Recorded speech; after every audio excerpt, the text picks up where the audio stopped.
So they do. But it's the tiering system. Like the Camaro is always going to be less than the Corvette. Like it's never going to be better. You could put a lot of places were testing the ZR1 1LE or ZR1, the Camaro ZL1 or whatever it was, the 1LE packaged Camaro, and they were going faster than the Z06.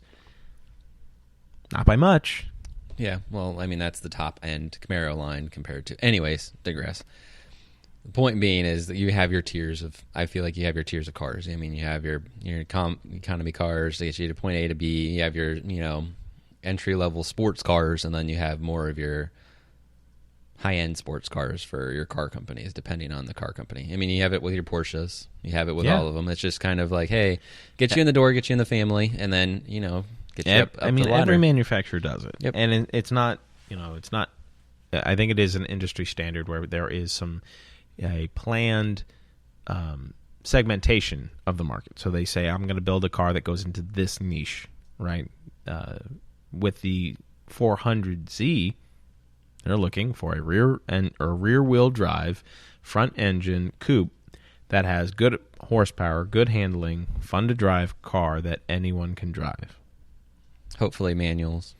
Well, hopefully a manual. But you know what? Dual clutches are becoming more and more inexpensive.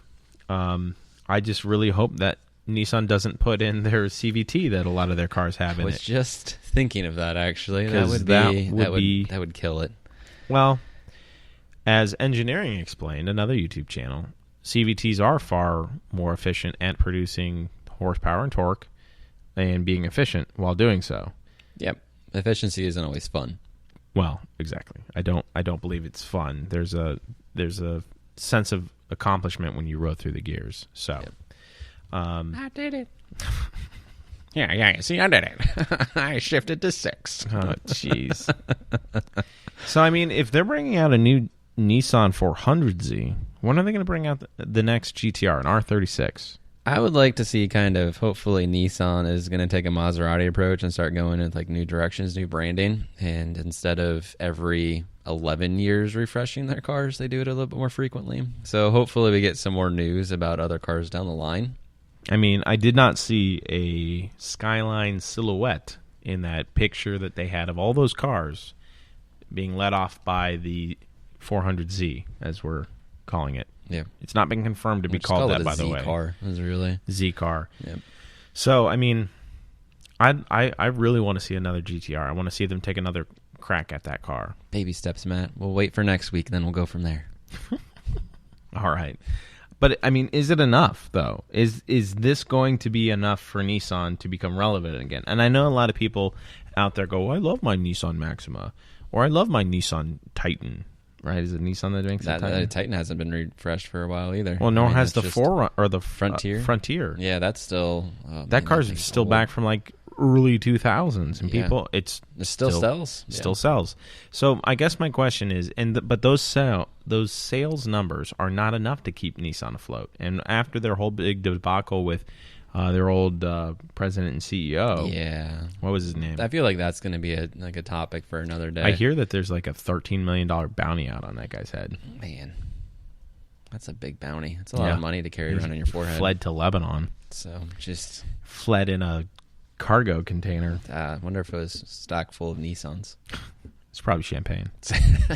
So is it enough for Nissan? I think it's a step in the direction for it. I think it's going to be something of one, it's getting your brand back there, getting some excitement in, and getting people in the showrooms floors. I forget where I was talking to a salesperson, and he said like, yeah, get a sports car, and it brings them into the store. I was actually at a Mazda dealership, and I saw this couple come in, and they were looking at a Speed 3 when they were back in like 2010. And it's like, oh, I want the Speed 3. I want the Speed 3. And I'm like, well, it's X amount of dollars. And I'm like, I can't afford that. So they actually settled down for, a hatchback Mazda 3 with a 6-speed or 5-speed. I forget which ones they had at the time. But, gross. Yeah, whatever. The big smiling grills. So it was kind of like, hey, we get you in the door. This is what you want. However, instead of getting that, you can get something in the same family of. So hopefully, I remember one of my friends had a Mazda 6 or a Mazda 3-speed, and it was really fun. Yeah. And then he sold it. Yeah, and then he bought a motorcycle. And then he bought a Mazda 3 that wasn't a Speed 3, and it was horrible. Yeah, that was a good guy. I wonder what happened to him. Yeah, who knows? Anyways, point being is it enough for Nissan? Probably not. Is it a good start? I would say it's there. It's like, I mean, they're trying to get back into like, hey, this is exciting for us. Come check our cars out. Yeah, I just hope it's not too little too late, because, life is fleeting and that any moment could be your last. Oh, jeez. What are you gonna? It could be Nissan's last. Could be, yeah. I mean, let's test drive it before it is there. So just get it out, Nissan. Speaking of a fleeting life, one of the lives that was taken from us, kind of a lot of people think prematurely, was by the amazing F1 driver Ayrton Senna. 34 years old. 34 years old. Lost his way on Imola back in 1994, and that kind of. I watched a Netflix documentary on the topic. Well, it wasn't a Netflix, but it was on Netflix, the documentary was. And I just saw news that Netflix is actually going to be creating a miniseries on the life of Ayrton Senna. Yeah, I think this was an 8-part miniseries set to launch in 2022. So we got 2 years until it happens. But still, it's exciting to see that they're making a miniseries about his life and everything. And it's going to be including his hometown where he grew up and in Brazil. And if I say the name of this Brazilian town, it's going to be really bad because I cannot speak English very well. Sao Paulo? There we go. Sao Paulo? I don't ask, make it as a question to me when I'm clearly saying I don't know how to say it. Sao Paulo. So yeah, Sao Paulo, Brazil. Is I struggle with English. That is true. It's a very famous Brazilian town. Yeah. So I'm excited to see that more and more information is coming out about Senna, and I know the Senna family is they're very protective of the story of of Ayrton, and they work very hard to make sure that his life is brought up in a positive light. If you can't wait, however, to 2022, can't wait. If you can't wait till 2022, I have good news for you, because there are, in fact, quite a few different car-related movies, documentaries, and TV shows out there right now for streaming. We're, of course, not sponsored by Netflix. Netflix, if you'd like to sponsor us, please feel free. But we wanted to just touch a little bit about some of my favorite and Mike's favorite shows and documentaries that are currently out on streaming that you guys can go watch. Since most of you probably have Netflix, one of the great movies / documentaries is Senna, No Fear, No Limits, and No Equal. It's a documentary about Senna. If you can't wait till 2020. So if you can't wait till 2022, yep, definitely go check this one out. It's a fantastic piece about how Ayrton Senna got his start in F1 all the way up to being a world champion, and then his untimely demise on the Imola circuit. And it goes into very great length to talk about not only his teams, his teammates, but who he was as a person. And I think that is really something that most people are going to want to learn a little bit more about, which is why I'm really excited for this mini-series to hopefully kind of dig into that a little bit more. But it seems like not only was he an amazing racer, but according to this documentary, Senna, No Fear, No Limits, and No Equal, was that he really was kind of a philanthropist, and he really tried to help his hometown and his home country of Brazil. So go check that one out. I think that's really... Mike, you had a show on there, too, that you really, really liked. I did, Cobra Kai. Okay, anyways, for the racing. Cobra Kai is very good. It was not a Netflix show originally. It was a YouTube show. YouTube, yeah. And then but joking aside, the Formula One Drive to Survive. So it's a documentary series. It's more of like a TV show. They have 8 episodes per season, and it follows the racing circuit for the F1 drivers. So it follows a lot of the teams. Like Red Bull's been really big on that. Mercedes has been up there now too. Renault, and a lot of the drivers. So you can get more in depth behind the scenes with a lot of the drama that goes behind it with the racing, and you still get the racing aspect of it too. But it's exciting. My wife actually really likes watching it. She's starting to remember all the race car drivers, and she's like, "Oh, I really like them. Oh, I don't like them. Oh, that's that one kid." Yeah. So what was your wife's favorite driver? Her favorite driver, I don't know if she has a favorite driver, but she's got a lot of the ones. She that said she really likes to liked watch Max Verstappen, right? Verstappen. She likes him. I know. I think she really likes Mercedes drivers, though, for some reason. Lewis Hamilton is. She's like, oh, it's Lewis Hamilton. And I'm like, what's Well, so he's also special super about- stylish. He's, Yeah. super...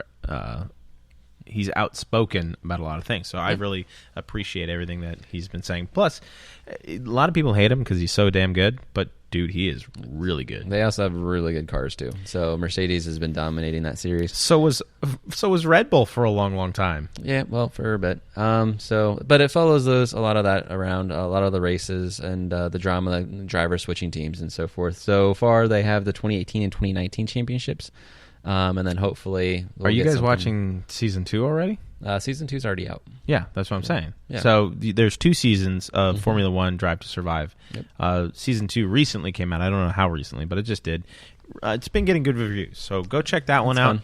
I think another one on Netflix, and of course we're not trying to just specify on Netflix, but these are really good ones that we've currently seen. This one was called Uppity.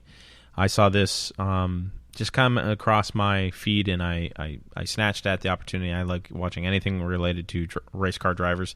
So Uppity is an in-depth profile on the life and career of Willie T. Ribbs, the controversial black driver who shattered the color barrier on professional auto racing and became the first black qualifier in the storied history of the Indy 500.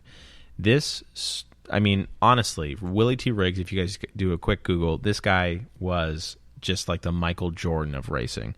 Not only did he have a great, just a verbose, let me read that. He had an amazingly abrasive yet likable personality. Like me. Okay, likable.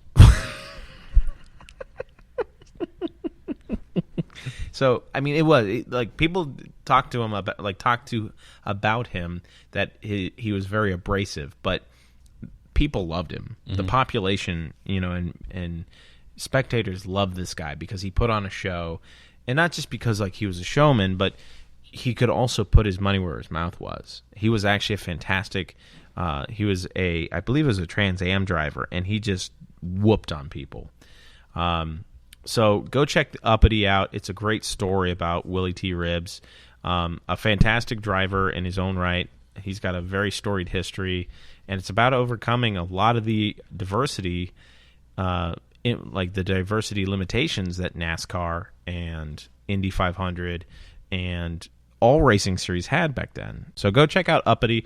I highly recommend it. It's a really great, just a really great snapshot into the timepiece that was early, late 70s, early 80s racing. Yeah. And if you guys have any shows that you'd like to watch on any other different type of streaming services, I know a lot of us are sitting home on COVID.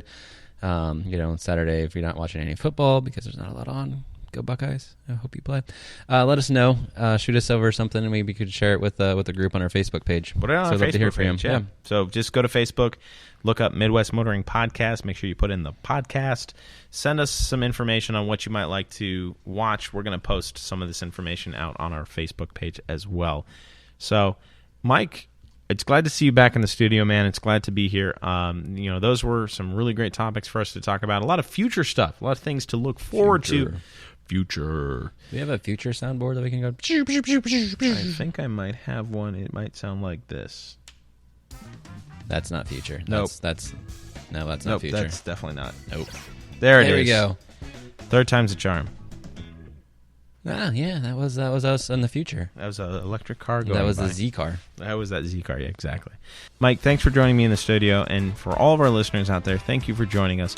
It's an absolute pleasure to continue to put these on for you guys every week, and we really do appreciate all the feedback and all the great positive vibes that we're getting from you guys. Go to any of your favorite podcast sites, search for the Midwest Motoring Podcast, give us a like, give us a comment, give us a review.